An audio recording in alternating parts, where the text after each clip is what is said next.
really in-depth RPGs. They started with KOTOR 2, Neverwinter Nights 2, Alpha Protocol, games like that. A couple years back, they approached Tim, who was already working there as a programmer, to see if he wanted to start another game. He asked me to come over, and we started up what would become the Outer Worlds. So RPGs are really in the DNA of Obsidian. Is that fair to say? Yes, they're and a very specific kind of RPG too. Right. One that's very reactive, lets you create your own character almost from scratch. And is that the philosophy of the studio then? That's the RPGs are very much driven by player agency and player choice? I believe so, yeah. Okay. Gents, how does that philosophy work for you both in the work you do at Obsidian? I mean, well, it drives most of what we write. I don't think there's a single thing we've ever written in this game that doesn't come from, like, what does the player want to do here, and giving them options for how to roleplay their character. Yeah, we've always approached writing for the Outer Worlds as with any Obsidian RPG. We want to give the player as many choices as possible. You should feel free to roleplay your character. And that's kind of been the basis of our writing since day one. It must be quite a daunting task, though, when you're starting out with a new game, a new story to tell. It feels like it must be a gargantuan task. It kind of is. Tim and Leonard both knew exactly what they wanted from the start, so we had a pretty strong vision to start with. And it is fairly daunting to write in a way that gives the player as many choices as they possibly can, because it dramatically multiplies the amount of writing you actually have to do. But like, before I worked at Obsidian, I was a fan of Obsidian games, so the kind of writing that Obsidian is known for is something I personally grew up with. So I didn't have too much trouble kind of integrating myself into that culture. Right. Leonard, how do you deal with that when you're thinking of the vision for a game like The Outer Worlds? How do you connect the vision and the story arc that you want to tell, and then build in all of these thousands of stories that the player could actually tell within that? Well, we kind of start with what the main story is going to be, and there's choices all along the way, but there's kind of some specific points that we want the story to go through. Right. But the most important thing is at those points, the dramatic moments are reactive to what the player wants to do. In a lot of games, even some RPGs, the designers will have a very good idea of, like, this is the dramatic moment, this is what's going to happen here, this is why it's going to be important to the player. But we take a point of view of, like, yes, this is an important point, it's going to be important to the player, but it's going to be important to this kind of player this way, and this kind of player that way. And I started writing on Fallout, and it just came naturally to kind of like create stories that way. So it's never really felt, it's daunting in the way that making any game is daunting. But to me, that's the fun of making this kind of RPG, is really figuring out the fantastically entertaining things the player want to do, and giving them the opportunity to do those things where a lot of other games might not, number one, consider those kind of things, but also not really make sure those are in there for the players to find. Right. And I think one of the ways that you bring it to life so well at Obsidian is through dialogue. Right? So, but the idea for me of connecting vision, story, and then the millions, I assume, of lines of dialogue you have to create for all these characters. I mean, I'm thinking you've got whole rooms in the office with dialogue trees. And sure, let's say that. Am I making that up? Or is that that's totally what we do. Must be a big room. No, we have this fantastic dialogue tool. It's a flowchart, and it's very easy to track it. In the past, way back in Troika days and Fallout days, we were using Word documents and Excel spreadsheets. So this is like high technology we're working with now. But then, to just make these guys' lives more difficult, I said, we're gonna add in a little bit more of a unique way of NPCs speaking in this game. A little bit of Deadwood, a little bit of True Grit thrown in there. Nice. Just to kind of keep on their toes. I didn't want them to get too relaxed. Right, fair enough. And then connecting that to characters is a very interesting angle for me as well. Do you have kind of character archetypes outlined from the beginning, or do those characters throughout the game kind of find a voice as you develop? A little bit of both, really.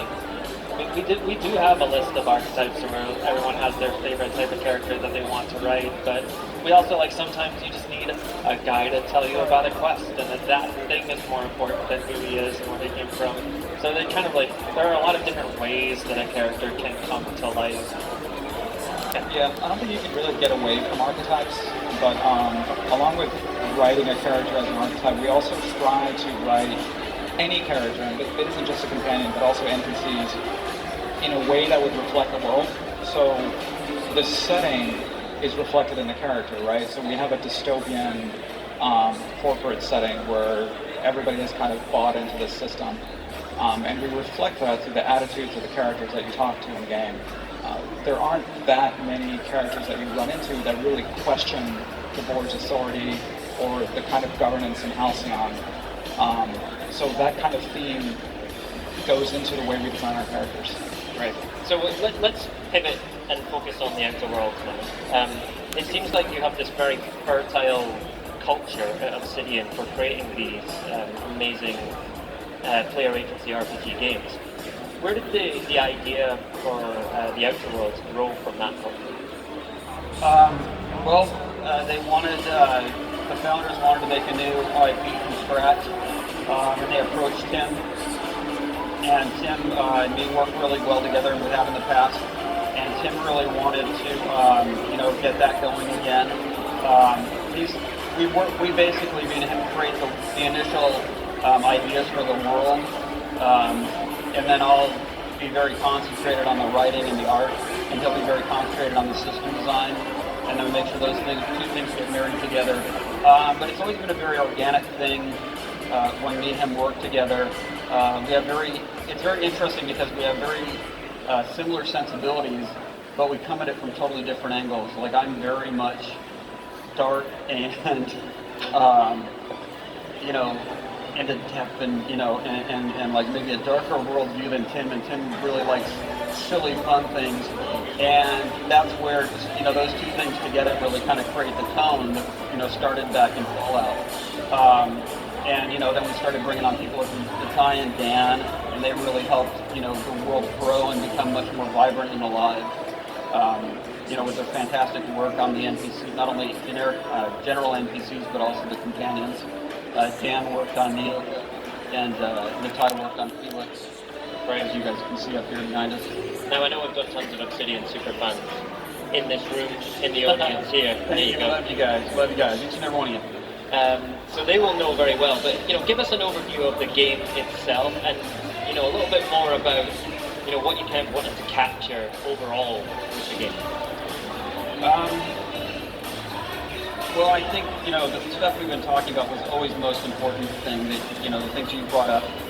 The game that reacts to the player's choices and stories. We wanted the player to be able to create any character they could conceive of and play it any way they wanted to. We didn't want to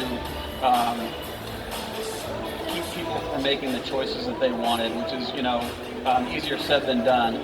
A lot of times we, have things in place, and then people will be play testing the game, and they'll say, we weren't able to make this choice here, and so then we'll pivot and make sure that those things are possible. As far as the game world, we really wanted something that had a lot of almost, the silliness or the humor on the surface, but once again, you dig down deeper, and it's very, very kind of this deeper. Just this thing with a lot of texture and a lot of substance to it. I find it really fascinating when you talk to different NPCs and they give you their different takes on the world, and it's up to you to kind of figure out what you think is actually going on. And we really wanted a world that had a lot of very distinct flavor and tone that you don't really see other places. Me and Tim have always been about making universes that are kind of like unique and kind of off-center that you wouldn't see anywhere else. It started with Fallout, and then we did Arcanum, and now this is our third go at it. So we brought these guys on. They could talk a little bit about what kind of stuff we told them to get them pumped up about working in this world. Right. I mean, one of the things that you guys said very, very early on that you kept repeating over and over was that this is a very corporate world where everyone has their job, but the player gets to be a badass space hero. And so a lot of the early decisions in the design process came from, like, if you were going to buck the system, what would you do? That was cool. Yeah, when I got started and we were still in the conceptual phase, like trying to figure out, okay, we have an idea for a game, how do we realize that idea? How do we go from like concept to something you can actually play? A phrase that I heard over and over again is where Firefly meets Fallout, where that is where our game sits. And that might not make a lot of sense intuitively, but there's something about that which, if you unpack, is at the core of our game. Like, all our companions have that Firefly-esque sense of chemistry between them. The player is kind of a freelancing, does what they want, goes where they please, exception to the rule. And that's really what, it's kind of like what Dan said, that's what sets the player apart in this corporate setting. You have like a really dystopian, oppressive setting that shouldn't be fun to visit and shouldn't be fun to live in.